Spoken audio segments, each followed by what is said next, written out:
Nah, Indonesia lewat Persero-nya, PT Pupuk Indonesia, dia juga sudah menyalurkan pupuk-pupuk subsidi. Nah, oleh karena itu yang perlu dialami adalah bagaimana supaya petani-petani Indonesia ini makmur. Ya, baik dari pupuk yang disubsidi, menghasilkan yield yang cukup tinggi.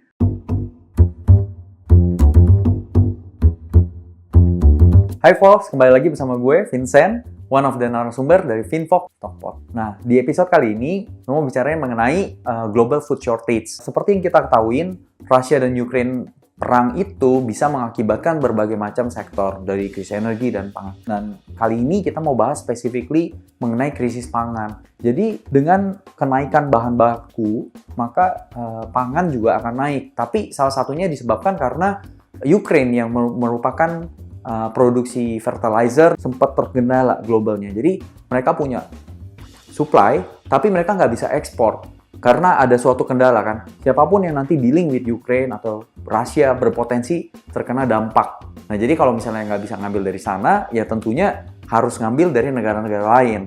Nah on the other side, negara-negara lain yang nanam itu nggak sebentar, gitu butuh waktu 3-6 bulan. Nanam jagung butuh waktu 3-6 bulan.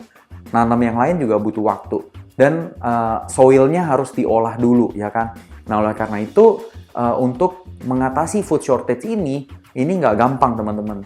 Nah, oleh karena itu, banyak negara yang mulai melakukan namanya protectionism. Nah, Indonesia sudah melakukan itu sekali di awal tahun, yaitu di batu bara, karena ada potensi krisis energi. Nah, di bulan Mei, Indonesia melakukan itu di ekspor sawit.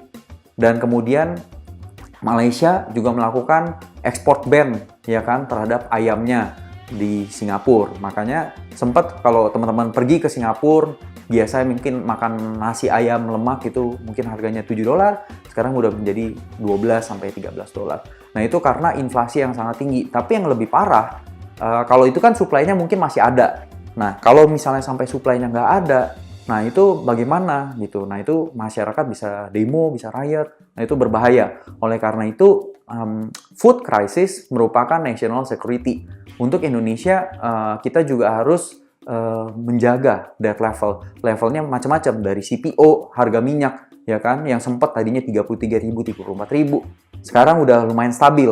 Minyak curah di 18.000, minyak yang kemasan udah di level 25.000. Nah, jadi kita udah lumayan. Harga cabai memang naik gitu, tapi ketersediaan pangan untuk Indonesia masih cukup aman.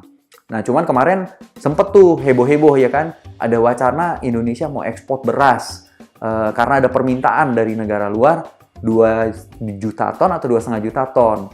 Nah, jadi itu menjadi polemik. Nah, karena kenapa beras sendiri kita dulunya masih import gitu ya kan dari Thailand, kok sekarang diekspor. Nah itu menjadi polemik juga. Jadi oleh karena itu kita juga harus berhati-hati untuk menjaga our national level of security. On the other side juga pupuk ya. Pupuk atau fertilizer itu kan bahan baku sebelum tanaman itu dihasilkan. Mau produknya apa? Jagung, wheat, beras, atau apapun yang kita tanam, kita butuh fertilizer. Nah, Indonesia lewat Persero-nya, PT Pupuk Indonesia, dia juga sudah menyalurkan pupuk-pupuk subsidi. Nah, oleh karena itu yang perlu dialami adalah bagaimana supaya petani-petani Indonesia ini makmur. Ya, baik dari pupuk yang disubsidi, menghasilkan yield yang cukup tinggi. Nah, itu paling penting. Nah, jangan sampai kita terkena dampaknya seperti 53 negara lain yang ada di global food shortage. Nah, tapi paling penting apa? Kalau misalnya Indonesia bisa menjaga itu, kita bisa reap the benefit of it. Dari ekspor makanan ini juga.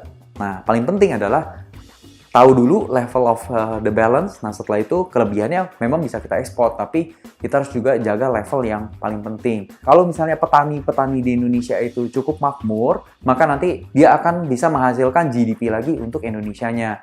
Nah, tapi salah satu yang memang kita punyai cukup banyak adalah CPO. Oleh karena itu, jangan sampai petani CPO yang bisa menghasilkan itu juga dihadang. Nah, kalau misalnya untuk temporarily is okay, tapi going concern untuk kedepannya kita harus menjaga level of that, dan supaya Indonesia makmur dan kedepannya ekonomi bisa berputar dari poros ekspor maupun local consumption-nya itu sendiri. Nah, jadi untuk teman-teman di Finfox Money, would like to remind teman-teman supaya sediakan payung sebelum hujan. Maksudnya apa? Dalam hal teman-teman menjaga level cash buffer teman-teman itu harus tetap dijaga.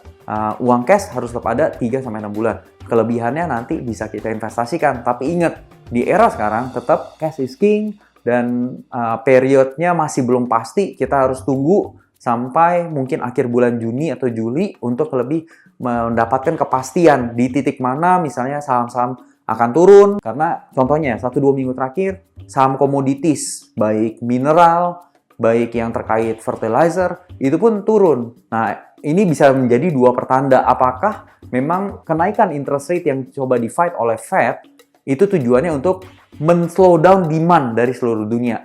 Tapi kok kayaknya susah turun ya. Mungkin kalau penurunan demand itu butuh waktu 1 tahun juga dari curve yang kita pelajari.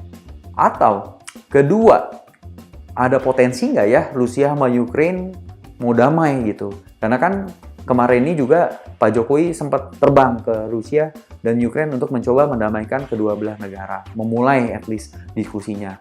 Nah, itu big question-nya. Kalau kita sudah mendapatkan kepastian lebih pasti, kita akan lebih baik.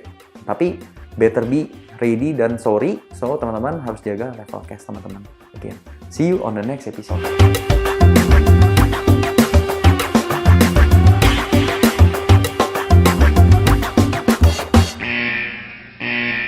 Halo Fox, gue mau ingetin ke kalian kalau podcast Stockpot ini bukan sebagai ajakan investasi ataupun rekomendasi saham tertentu. Podcast Stockpot hanya sebagai podcast edukasi untuk membantu Fox dalam belajar lebih jauh mengenai investasi dan juga financial market.